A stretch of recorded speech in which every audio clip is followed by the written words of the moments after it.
Hello friends, welcome back to Lex Niti legal. आज हम जिस टॉपिक के बारे में बात करेंगे वो टॉपिक है difference between schools of Hindu law Mitakshara and दया भागा।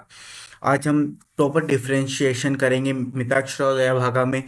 अगर आप किसी भी एग्जाम की तैयारी कर रहे हैं तो अगर आप ये वीडियो देखते हैं तो आप प्रॉपर क्लियर डिफरेंस नजर आएगा कि मिताक्षरा और दया भागा में क्या है। ठीक है, आगे हम बढ़ते हैं इस टॉपिक के लिए, जो कि टॉपिक है difference between Mitakshara and Dayabhaga. सबसे पहले हम इंट्रोडक्शन की बात करते हैं मिताक्षरा और दयाभागा की। तो मिताक्षरा एंड दयाभागा क्या है? तो ये दो मेन स्कूल है हिंदू लॉ के। ठीक है, मिताक्षरा जो है वो ऑल ओवर इंडिया फॉलो किया जाता है एक्सेप्ट बंगाल एंड आसाम। वहीं दयाभागा बंगाल और आसाम में फॉलो किया जाता है, ये ऑल ओवर इंडिया फॉलो नहीं किया जाता है। मिताक्षरा के अंदर सब स्कूल्स आते हैं, like Banaras school, Dravid school, Bombay school, Punjab school और मैथिली स्कूल। ठीक है, अगर हम डिफरेंशिएशन की बात करें तो difference अराइसेस due to interpretation smritis. तो दोनों स्कूल ही इंटरप्रिटेशन है स्मृति की। किसकी इंटरप्रिटेशन है? स्मृति की। और इम्पोर्टेंट टॉपिक है किस पॉइंट ऑफ व्यू से? एग्जाम पॉइंट ऑफ व्यू से, और प्रैक्टिस भी अगर आप करते तो पॉइंट ऑफ व्यू से बहुत ही इंपॉर्टेंट टॉपिक्स है। हर एक एग्जाम में मिताक्षरा के ऊपर एक क्वेश्चन आता है, डिफरेंस बिटवीन मिताक्षर दया भागा। अगर आप LLB, BA LLB, BCom LLB, BBA LLB, BA LLB, B Tech LLB, या फिर आप नॉर्मल एग्जाम की भी यहाँ जहाँ पर भी हिंदू लॉ की बात होती है वहाँ पर इससे क्वेश्चन अराइज होता है। सो हम देखते हैं डिफरेंस बिटवीन मिताक्षरा एंड दया भागा क्या क्या होता है। सबसे पहली बात, अगर हम फाउंडर की बात करें तो मिताक्षरा के फाउंडर कौन है? विघ्नेश्वरा। मिताक्षरा के फाउंडर है विघ्नेश्वरा और दया भागा के फाउंडर है जीवंतवाहा। ओके, आप सबसे पहले अगर एग्जाम में क्वेश्चन आता है तो आपको एक बेसिक और डिफरेंस लिखना है। फिर यहाँ पे लिखना है आपको मिताक्षरा, फिर दया भागा, फिर आपको लिखना है फाउंडर। तो सबसे पहले क्या लिखेंगे आप? मिताक्षरा के फाउंडर है विघ्नेश्वरा और दया भागा के फाउंडर है जीवंतवाहना। ठीक है, फिर उसका हम सेकेंड पॉइंट लिखेंगे एरिया ऑफ अप्लीकेबिलिटी। यहाँ पे किस किस एरिया में अप्लीकेबल रहता है? तो मिताक्षरा लिखेंगे followed in most parts of India except Bengal and Assam. वहीं दाया भागा में आप लिखेंगे followed in West Bengal and Assam only. ठीक है, फिर थर्ड पॉइंट आप लिखेंगे बेसिस ऑफ इनहेरिटेंस, यानी कि इनहेरिटेंस कैसा होता है? तो मिताक्षरा में इनहेरिटेंस होता है बाई बर्थ। जैसे ही कोई बच्चा जन्म लेता है वो उस फैमिली की प्रॉपर्टी का पार्ट हो जाता है, जो प्रॉपर्टी है उस बच्चे के लिए हो जाती है। लेकिन जो दया भागा में इनहेरिटेशन का पार्ट है वो फादर की डेथ के बाद में ही आता है। जब तक पापा रहेंगे तब तक बेटे का कुछ भी हक नहीं रहता है प्रॉपर्टी पे। पापा की मृत्यु के बाद ही बेटे का हक होता है। ठीक है, तो एक पॉइंट आप ये लिख सकते हैं बेसिक ऑफ इनहेरिटेंस। तो उसके बाद में एक पॉइंट आप लिखने हैं को पार्सनरी, यानी को पार्सनरी जो रहता है उसका राइट रहता है मिताक्षरा में बाय बर्थ। जैसे ही कोई आपका सगा संबंधी जन्म लेता है, आपका सगा भाई हो गया, तो वो आपकी मिताक्षरा में आपका पार्ट हो जाता है, आपकी प्रॉपर्टी में एक हिस्सेदार हो जाता है। लेकिन दया भागा में क्या होता है कि पहले हमने देखा था कि पापा की मृत्यु के बाद ही प्रॉपर्टी मिलती है। तो को पार्टनर भी अगर जन्म लेता है किस time? During father's lifetime, जब तक पापा जीवित रहते हैं कोई भी को पार्टनर जन्म लेता है तो वो प्रॉपर्टी में हिस्सा नहीं ले सकता। पापा की मृत्यु के बाद ही उसके प्रॉपर्टी में हिस्सा होगा।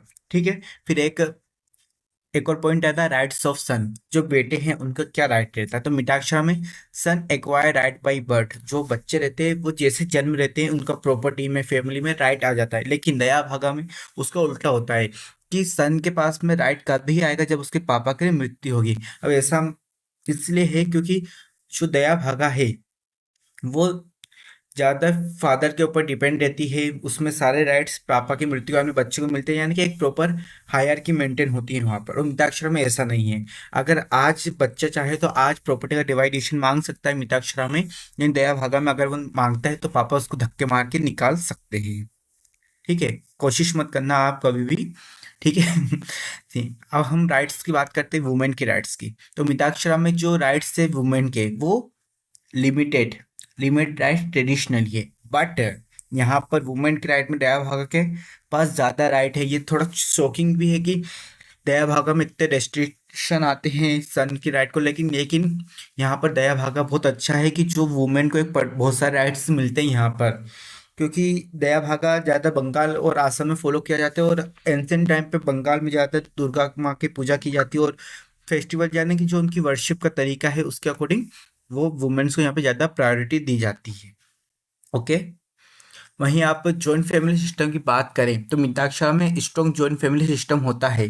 ठीक है, यानी कि सब रह रहे हैं, पूरा प्रॉपर्टी एक साथ है, सब है। लेकिन दया भागा में ज़्यादातर इंडिविजुअल सिस्टम रहता है, मतलब कि फैमिली होने के बाद में सब अपना अपना इंडिविजुअल देखते हैं। ठीक है। वहीं अगर नेचर ऑफ प्रॉपर्टी की बात करते हैं, जो एक पॉइंट आप लिख सकते हो, तो मिताक्षर में जॉइंट ओनरशिप रहेगी। वहीं दया भागा में सेपरेट ओनरशिप रहेगी अनटिल डेट, यानी कि मिताक्षरा में सब साथ में रहेंगे, भले कोई भी मर जाता है कोई बात नहीं है, लेकिन दया भागा में सब सेपरेट ओनरशिप रहती है, जब तक मरते नहीं है तब तक सेपरेट रहते हैं। ये थोड़ा सा अजीब है दया भागा में, लेकिन मोस्ट फॉलो होता है ये रूल। ठीक है।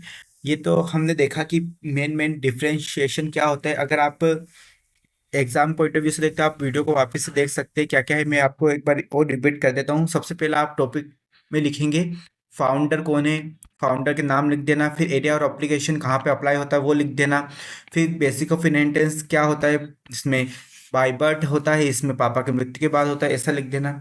ठीक है। फिर को पार्टनर का, तो को पार्टनर बाय बर्थ एक्सेस करता है, इसमें को पार्टनर बाय बर्थ एक्सेस नहीं करता है। राइट्स ऑफ सन, इसमें राइट प्रॉपर दिए गए, इसमें कोई भी राइट नहीं है। वुमेन्स के राइट मिताक्षरा में लिमिटेड है, एक बार में बोला मिताक्षरा में लिमिटेड है, दया भागा में लिमिटेड नहीं है। दया भागा में बहुत अच्छे अच्छे राइट्स मिले हुए हैं। ठीक है। और जॉइंट फैमिली सिस्टम में मिताक्षरा जॉइंट फैमिली सिस्टम है और दया भागा इंडिविजुअल सिस्टम है।